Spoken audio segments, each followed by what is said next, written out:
topic with compassion, humility, and openness.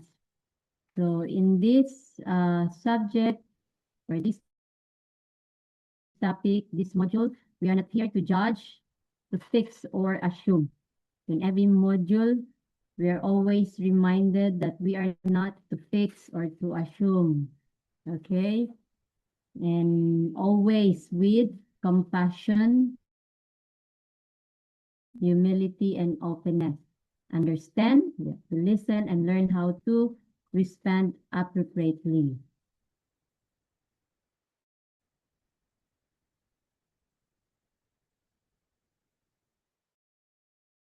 So, what is the module overview? Okay, so understanding the scope of this ministry. So, in this module, this many vulnerable population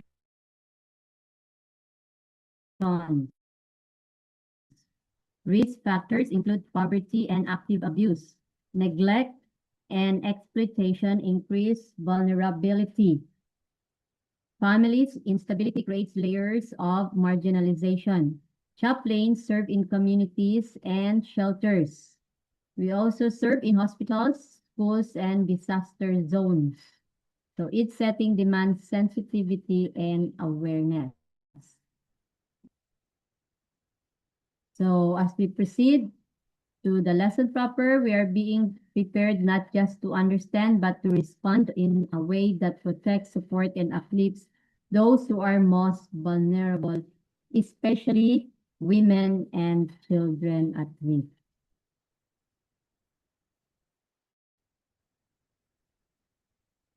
So what are the learning objectives in this module? So at the end of this lesson, we're going to recognize situations where individuals are at risk,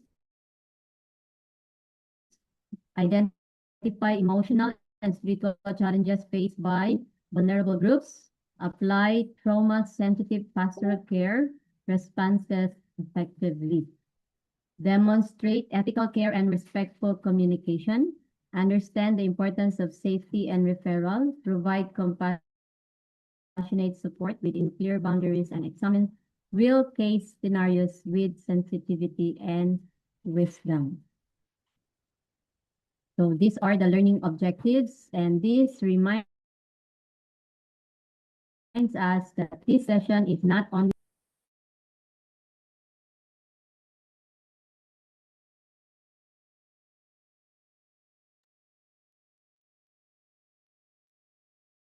but this also about developing the right attitude in respond in ministry. So we are being equipped to recognize risk, respond with compassion, and act with wisdom, ethics, and care. So always prioritizing the safety and dignity of those we serve.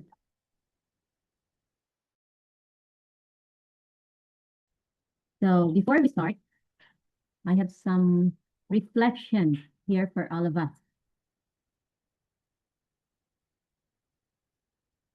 Why are women and children often among the most vulnerable groups during social crisis, poverty, or family instability?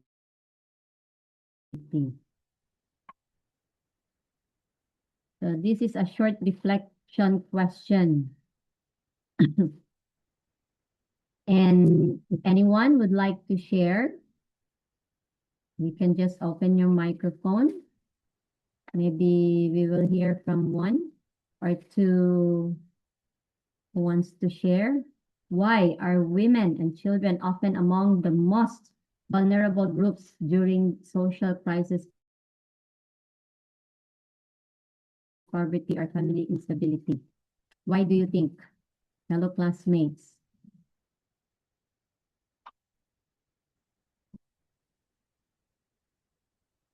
You want to reflect on share insights about these questions before we can proceed to our lesson?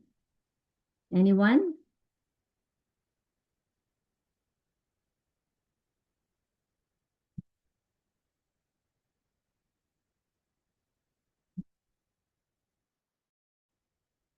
Why do you think that women and children are often among the most vulnerable groups?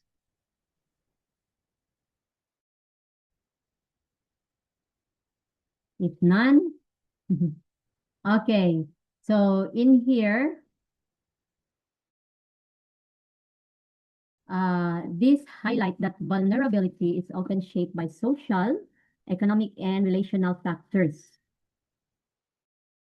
Okay, so why are women and children often among the most vulnerable groups during social crisis, poverty, or family instability?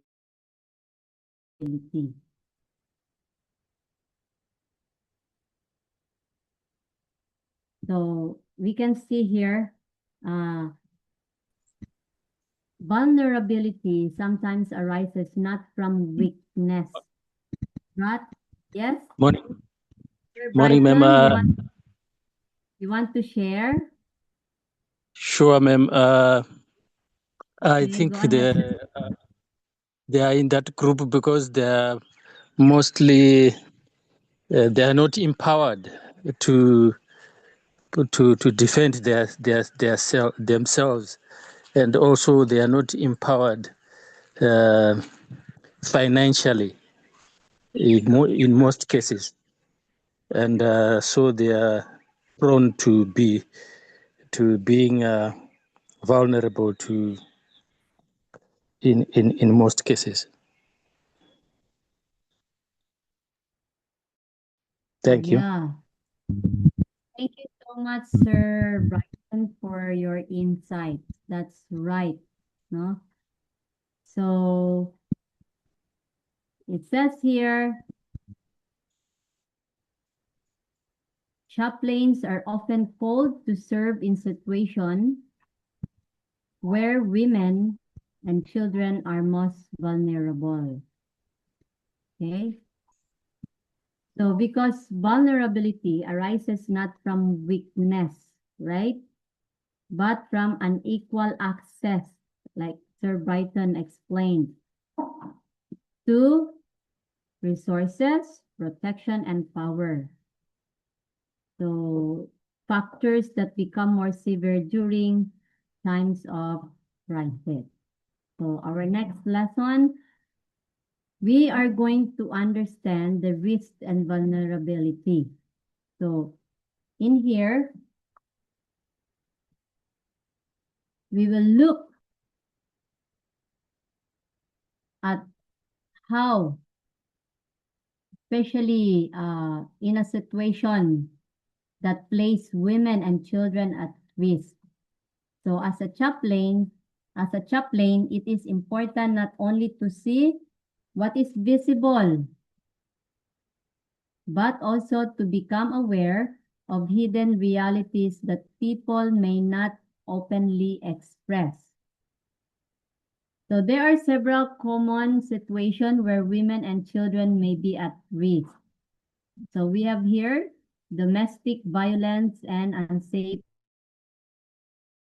home environment. Next is family breakdown, abandonment or instability, human trafficking and active exploitation, child neglect or abuse requiring protection, deep poverty and absent protection systems, and displacement caused by disaster or conflict.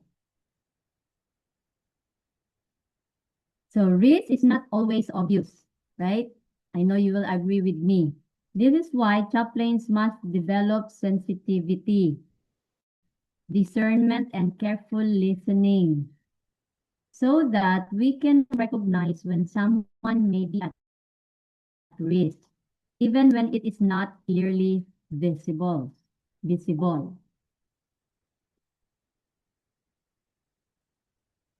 Many individuals suffer silently and privately. So let us explore how these vulnerabilities affect individuals more deeply. So as a chaplain, we must recognize hidden suffering. Let's go to the emotional and the spiritual impact. Beyond physical or the social risk, many carry deep internal struggles that are not immediately visible. Women and children in vulnerable situations may experience, vulnerable individuals experience fear and insecurity.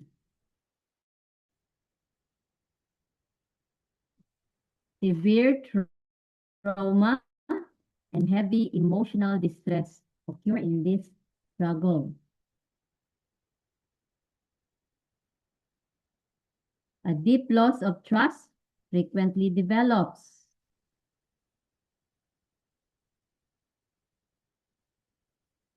Intense shame or self-blame is often present.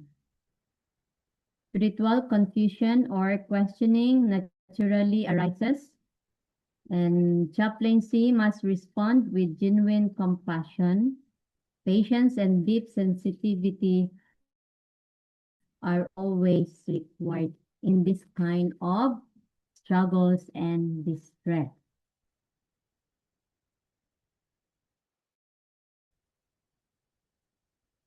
These experiences can affect how they see themselves, others, and even God. Chaplaincy must respond, of course, with compassion, patience, and sensitivity. So these are the internal struggles and distress that women and children often encounter.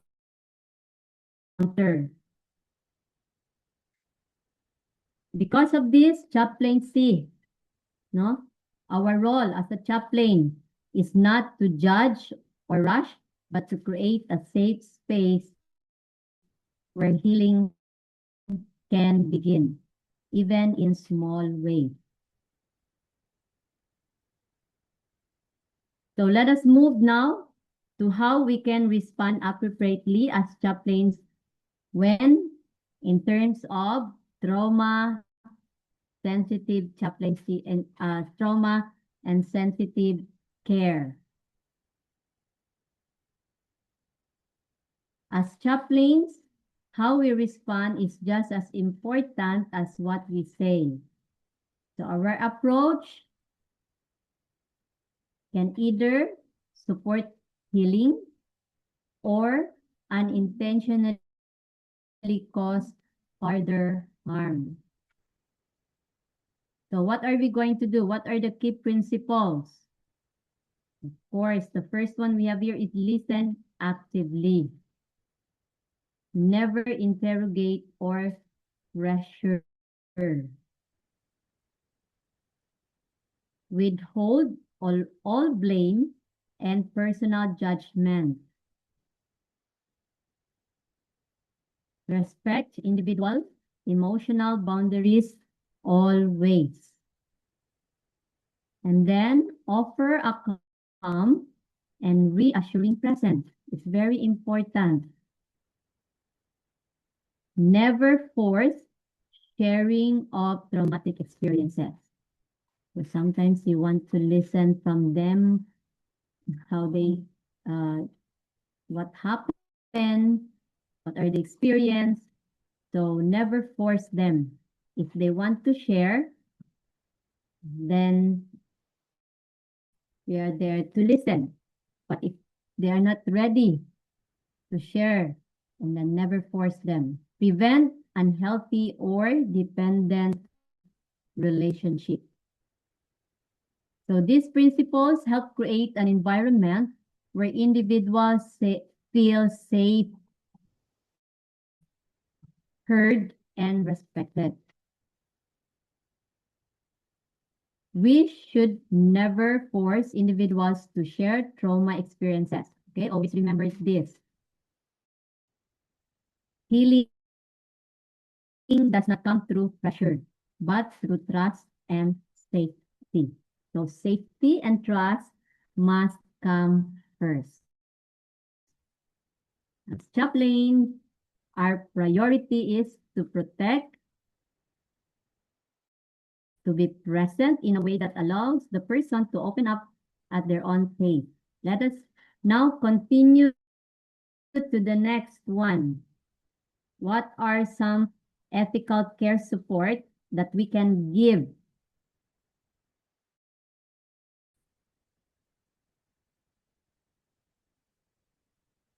So this is now the very important aspect of chaplaincy, the ethical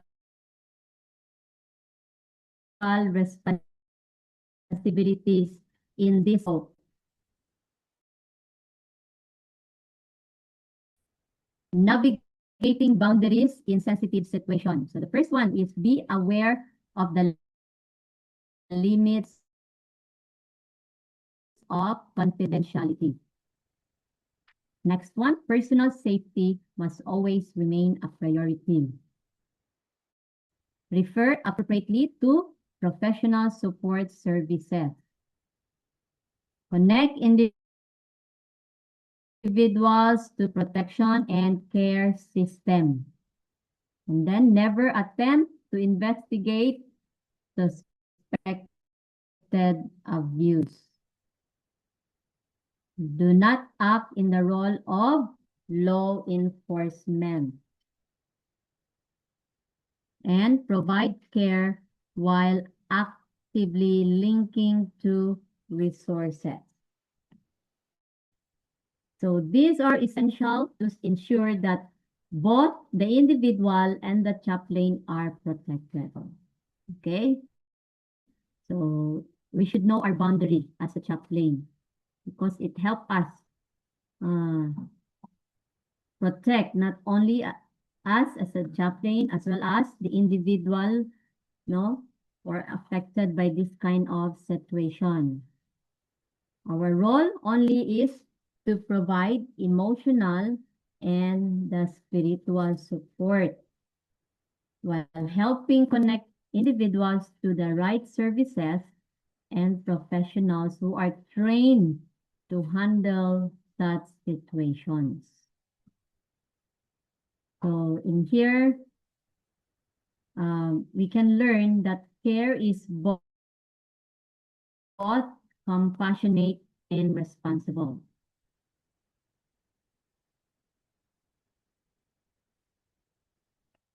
So I hope we know our boundaries, in this kind of situation. I have a case scenario here. So each module we have case scenario. So let's try to apply what we have learned. So we learned about the common risks, situations that involve the emotional and the spiritual impact, the principles of trauma-sensitive ministry, what are the ethical responsibilities, or what are the boundaries that we will do as a chaplain. Now, this is the scenario. A mother in a community setting confides that she feels unsafe at home due to ongoing family conflict. And then a child in the household appears withdrawn and fearful. So I want you to respond in a real life chaplaincy situation. So I want you to try to place yourself in the role of the chaplain.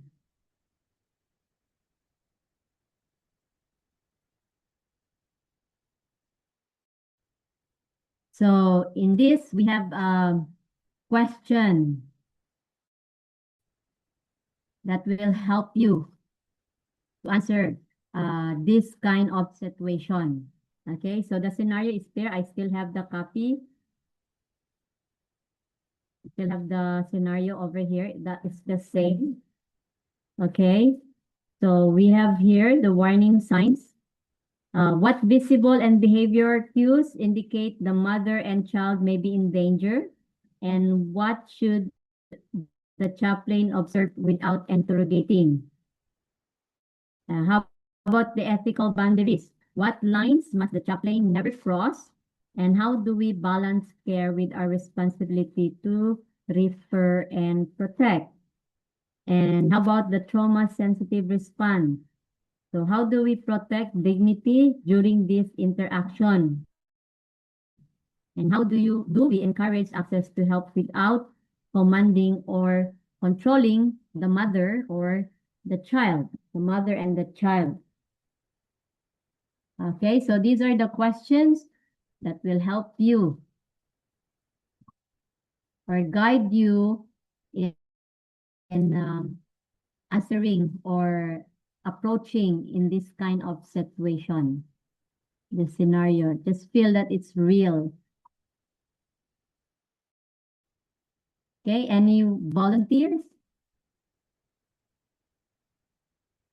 What do you think you can do as a chaplain? I think some of you may experience the same situation, scenario. Maybe you have an experience to share with us. So the microphone is open.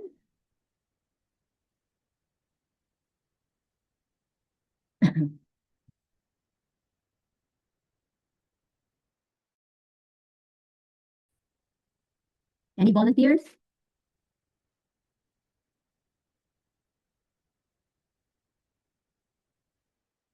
I want to hear from you.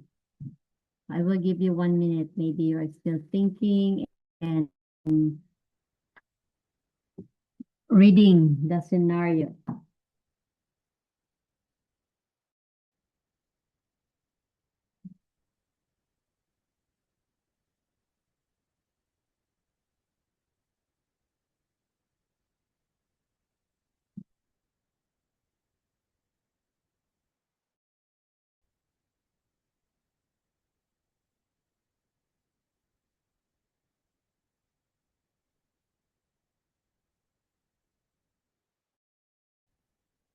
Any volunteer? So if you're at the chaplain, what is your reaction? What will you do in this kind of situation? A mother, no? In a community setting, confides that she feels unsafe at home.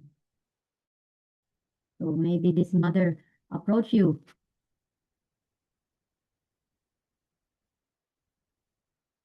because they have an ongoing family conflict. So she doesn't feel unsafe or she's not safe anymore. And even her child appears withdrawn and fearful. So what can you do as a chaplain? What first is what warning signs you will see here. And then what ethical boundaries, trauma sensitive response you can do as a chaplain.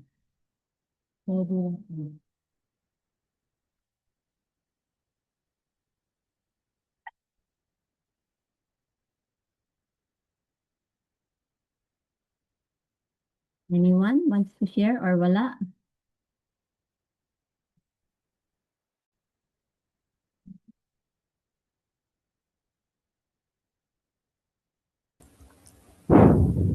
It's okay to answer number 3, ma'am.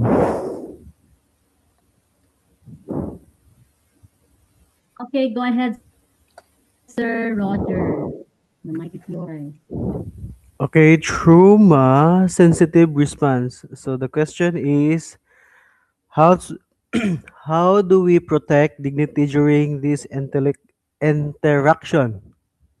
And how do encourage access to help without commanding or controlling? I think as a how do I say this one? I think as a chaplaincy, we need to be watchful. Each how do I say this one? Each situation of each client, and we need to identify each. So number one, protection and dignity, use calm or non-judgmental language. Because sometimes,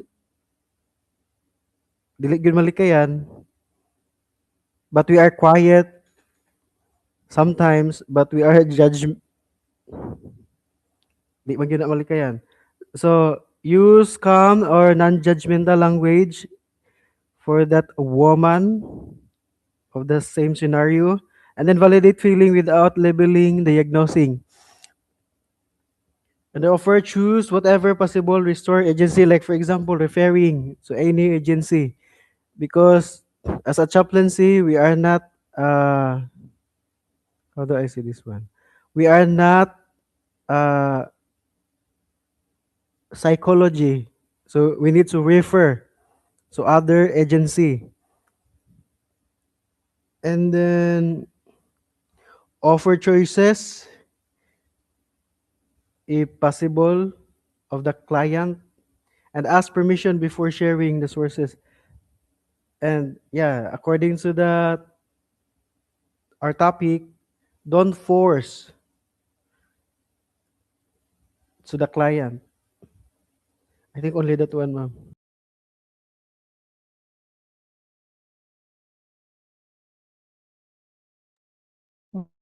Okay, thank you so much, Sir Roger, for sharing your insights in this kind of scenario. Yes, your answers are correct. There's no wrong answer here, okay? One more before we proceed. One more volunteer. So you are a chaplain in this kind of situation. Place yourself and a mother and a child now approach you. So what will you do?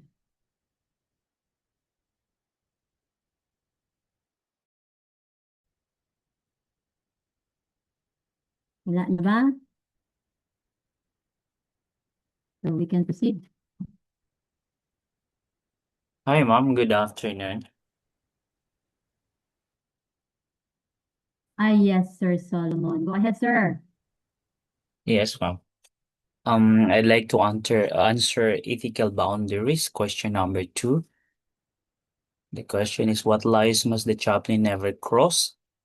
How do we balance care without responsibility to refer and protect? Yeah.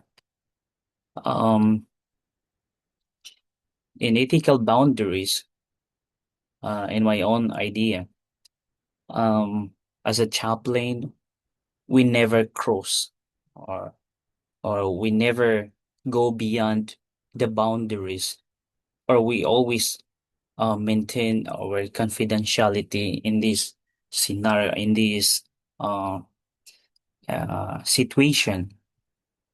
So our work as a chaplain is um to protect its dignity, or its what is that? It's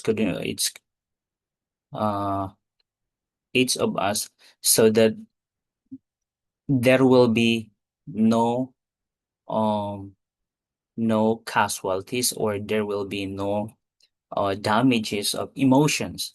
So we need to be careful at all times, because from time to time, um, we we are just humans, so we need uh, to do our work as a chaplain carefully and with with sensitivity, right? Only that one, Mom. Thank you very much. Thank you, Sir Solomon, for sharing your insight in this kind of scenario. Yes, so as we can see here, all of your answers are all correct. So as we can see here, warning signs, what visible, behavior that we can see from a mother and a child that they may be in danger. Of course, number one is fear, right? So, or maybe withdrawal because of the maybe from the unsafe environment, no? The family, they're having conflict, ongoing conflict. So, of course, they need safe and emotional support. Maybe a reassurance. So I heard also someone answered like calm presence. We're there to listen, not to judge them. So ethical boundaries, we should not go beyond. So we are not there to investigate. Oh, what happened, no? So always refer to the right person. So thank you very much. So in this here, as a chaplain, our goal is not to investigate, but to protect dignity. Open the door to help. So here, chaplaincy requires both the heart and wisdom, responding with compassion while also respecting boundaries and proper procedures. Thank you once again for sharing your ideas in this kind of scenario. Now let's proceed to the practical application. What are the practical chaplaincy skills needed when serving in vulnerable situations? So these are the competencies that help us respond in a way that is both compassionate and responsible. So compassionate listening is very important. And then deep emotional sensitivity to practice daily. Calm, we should be calm.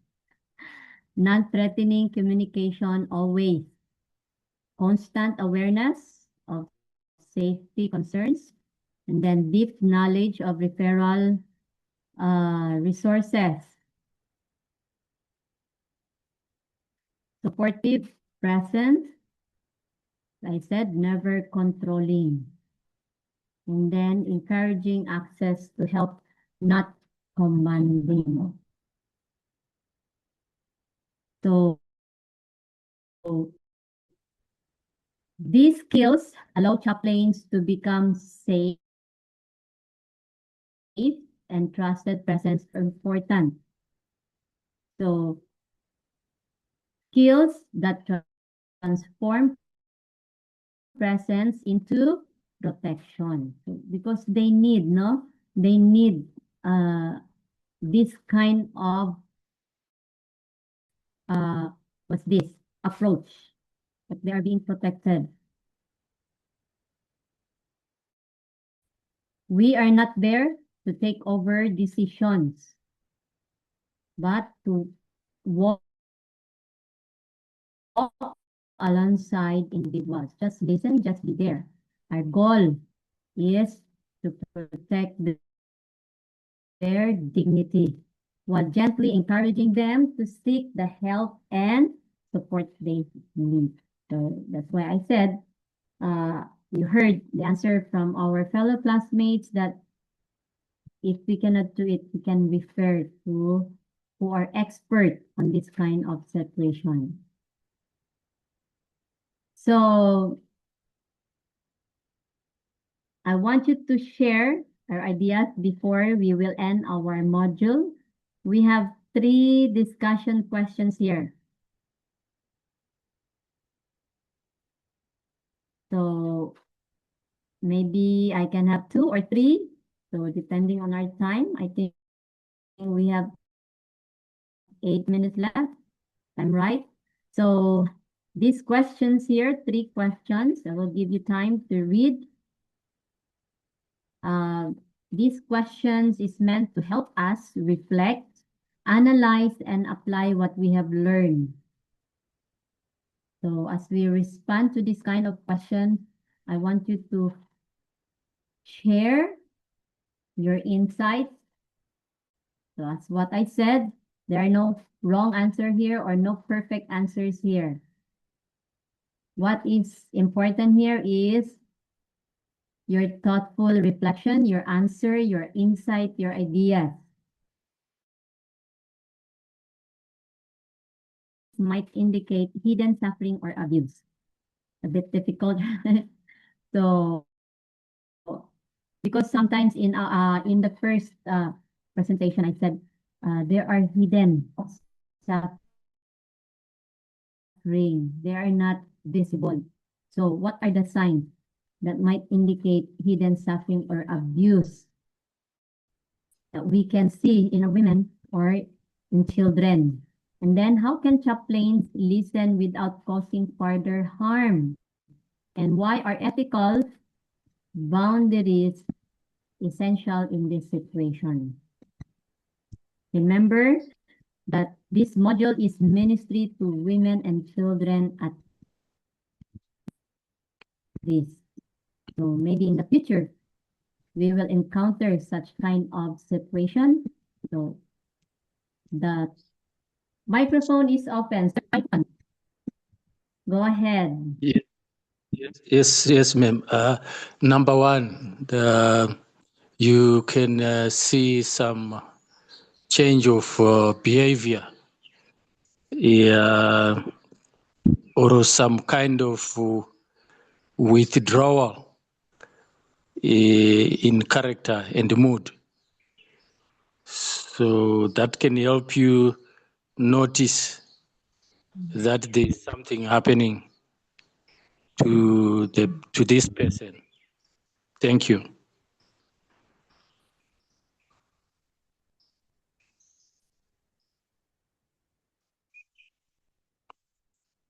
Hello? Hello, ma'am. May I have an addition? Sir Solomon, go ahead, sir. Yeah, I Thank you, just Sir Brighton. We heard your answer. Sir Solomon, go ahead. yeah.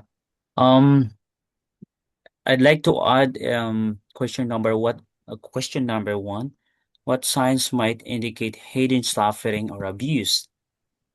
Maybe one of the signs is the fear, and then the second one is unsecured, and then of course, through these signs, it can causes them stress, and maybe of course they are scared, and then this kind uh of what is that of characteristic will cause to their health, make them sick, or yeah, unsecured, actually, yeah. So the chaplains are in need in this time of situation, because they need some comfort, they need some encouragement, yeah, because yeah, they are in trouble in this situation. So our work as a chaplain is to be there in times of their need, yeah, because our presence is a huge impact to their emotions, right? So I think that's only, ma'am. Thank you very much. Okay. Yeah, thank you, sir. Someone I answer to after after finding the signs, and then we proceed to what chaplains can do. Thank you, Sir Solomon. I think Sir Brighton wants to add, right? Okay. On the second question, how can Sir chaplains Brighton, go listen? ahead. Yes, ma'am. How can chaplains listen without causing further harm? I think here we need to pray for God's guidance, so that when you listen, you ask them to, if it's okay with them to share their problem. And then if they are prepared to share, then you have to listen without being judgmental, or without showing any signs that you're looking down upon them, or your physical appearance. When you're listening, you must listen showing sympathy, physically and emotionally, so that they will share without prejudice. So I think also, if it's not okay with them to share, give them the freedom, and it's okay. Show that it's okay with you. I think that's all, ma'am.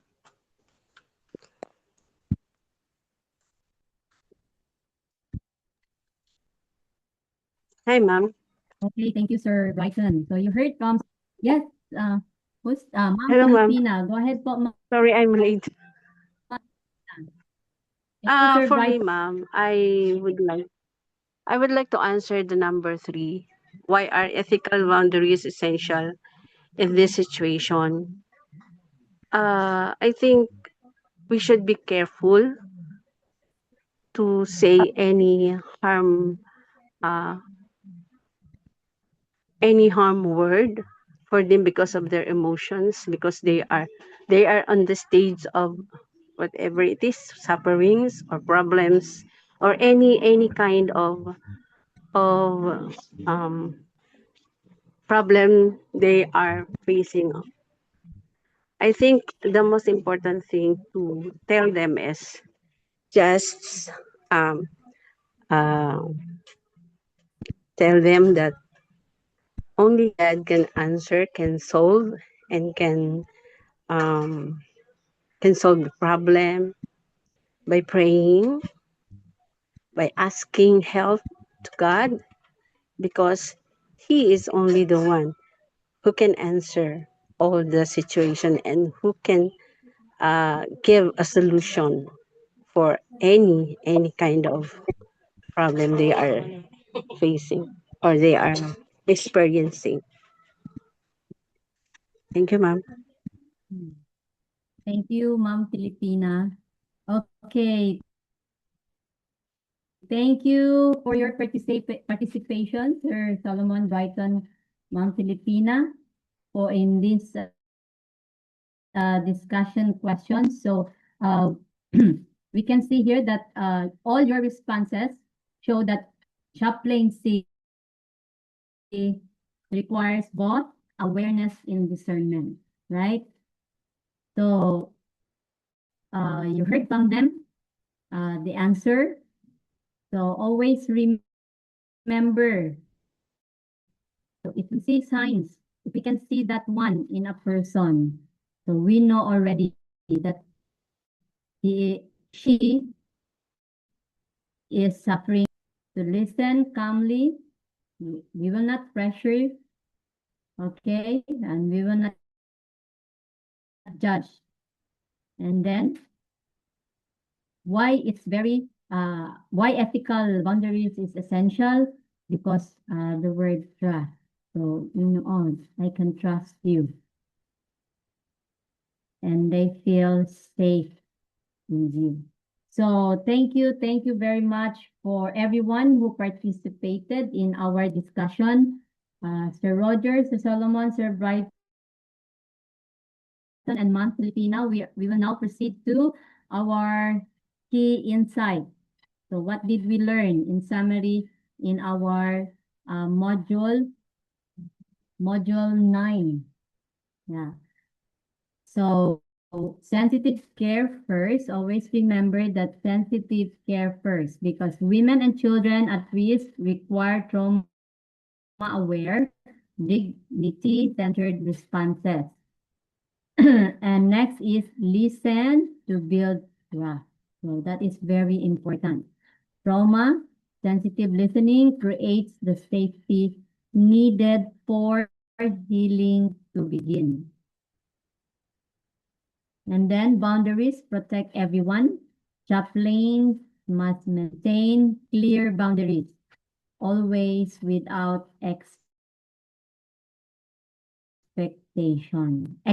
sorry. And then never investigate. So chaplains, we only provide care. We will not interrogate and avoid all investigative roles. We are not police, women, we are chaplain. Okay, refer and collaborate. We always connect individuals to professional resources is an essential act of care. And then presence restores hope. Compassionate, consistent presence can meaningfully rebuild resilience and hope. So I hope these key insights this summer reminds us that chaplaincy in vulnerable situation is a balance of compassion, wisdom, and responsibility. So I heard someone said we will always ask God, we always pray for wisdom, no, as we to give us knowledge on how to deal in this kind of situation. So as what I always share with you, that Christ's method alone will give true success in reaching the people. The Savior mingled with men as one who desired their good. He showed his sympathy for them, ministered to their needs, and won their confidence. Then he bade them follow me. So Ellen G. White, The Ministry of Healing, page 143. So in this situation, chaplaincy is not just about words.